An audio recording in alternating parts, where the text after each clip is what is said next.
Part 1. Every Bat-cycle in live-action media. We'll start with Adam West's 1960s Batman, which featured two Bat-cycles, both with a sidecar for Burt Ward's Robin to ride along. The first one is a customized 1965 Harley-Davidson with a sidecar for Robin. And as for the other one, it's a customized Yamaha Catalina 250. And Robin's sidecar was a small self-propelled go-kart that could be detached. And apart from Robin, the show also featured another member of the Bat family, Batgirl. She rode her own Batgirl cycle, which was built on a 1967 Yamaha YDS-5E. What a dastardly, twisted plot. And now we are done with that, let's move to the next stage, what is collectively known as the Burton-Schumacher era of Batman films. Unfortunately, we never saw Batman riding a motorcycle in any one of these four movies, opting to use the Batmobile instead. Chicks dig the car. This is why Superman works alone. However, there are several bikes that do deserve a special mention. For example, if we look at the Batman '89 comics, set in the Burton-verse, Keaton's Batman had a Batcycle, complete with retractable shields so it could go into cocoon mode, just like Keaton's live-action Batmobile. And as for Clooney's Batman, both his sidekicks, Robin and Batgirl, each used motorcycles. Robin had Redbird, a bike based on a Honda 95 HP prototype. It had many features, including a grappling hook attached in the front fender over the tire. As for Batgirl, she had the Batblade, which was based on a 600cc Honda 95 HP prototype. It's a custom ice armor vehicle, actually owned by Batman.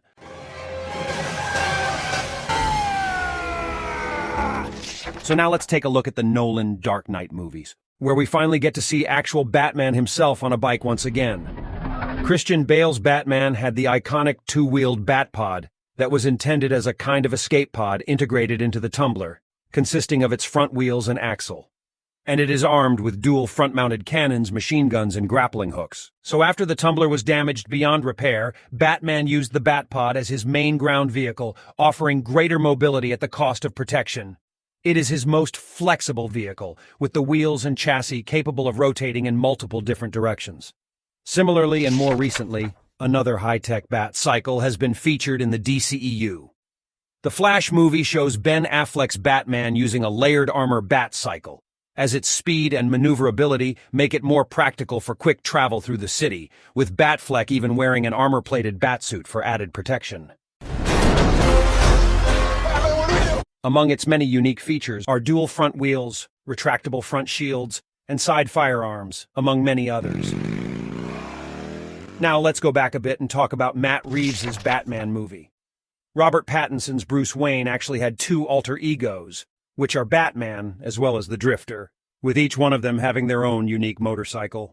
Batman's Batcycle is used for racing through Gotham's streets at breakneck speeds. The design was custom-made by a digital artist, reportedly inspired by a mix of Ducati and Hayabusa bike designs. And as for the other one, the Drifter bike, is used for cruising around the city while remaining incognito, to not attract attention. It's a modified cafe racer based on a Honda CB 750 DOHC. But let's not forget Batman's ally in the movie, Selina Kyle, aka Catwoman, who used a customized BMW R9T as her main mode of transportation. And since this video is about Bat-cycles in general, we have to at least mention the one featured in the Arrow vs. Batwoman series. The TV show featured what is known as the Bat-bike, a motorcycle used by Kate Kane for her vigilante activities. Its model? A Harley-Davidson Sportster Iron. One of our Bat favorites, like the grapple launcher on the left or the smoke dart on the right. Here. And there's also that unreleased Batgirl movie, which was ultimately canceled and will probably never see the light of day. The very few leaked online images and videos did show Batgirl's stunt double on a motorcycle. Part 2. The evolution of Robin in live-action media.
Part 3, Members of the Future Nightmare Squad Explained, as seen in Zack Snyder's Justice League.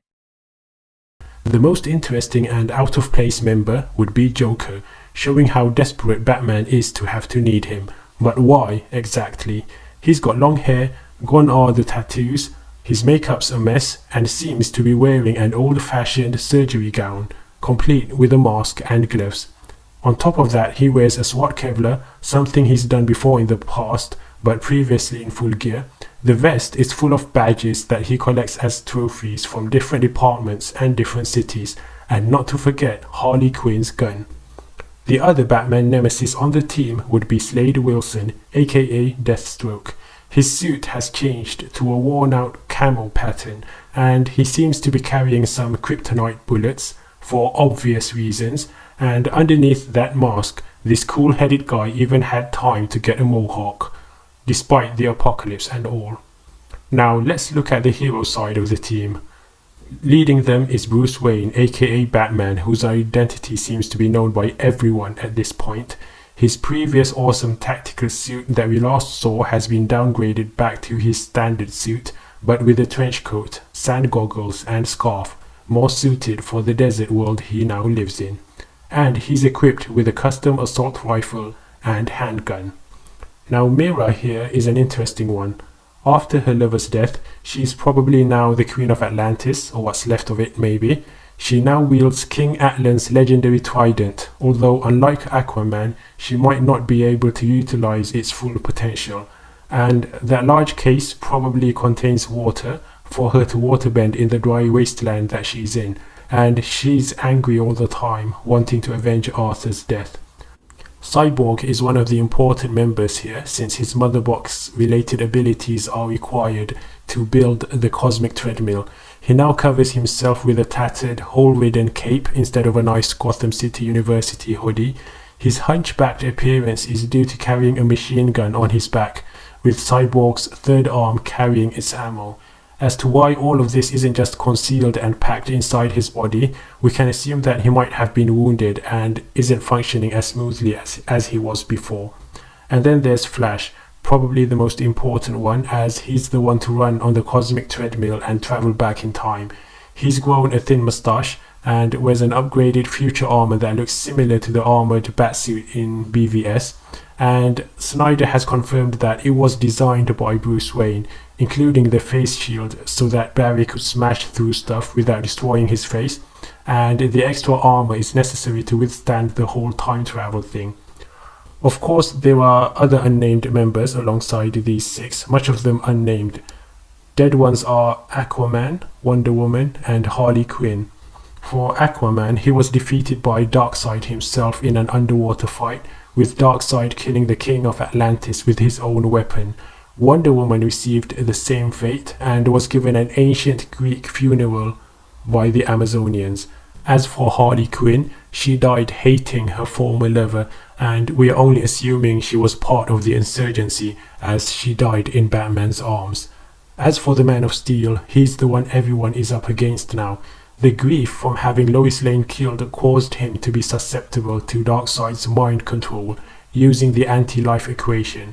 And a closer look at the scene shows that Lois was killed in the Batcave, so we can assume that she was somehow under Bruce Wayne's protection, but he failed at the job. Hence why Superman blames Batman for Lois's death. Superman's regime is enforced using an army of human stormtroopers known as super soldiers and power demons.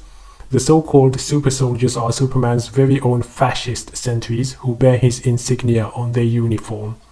The entire regime, ruling over a terraformed Earth, acts as a proxy on behalf of Darkseid, who is the true ruler.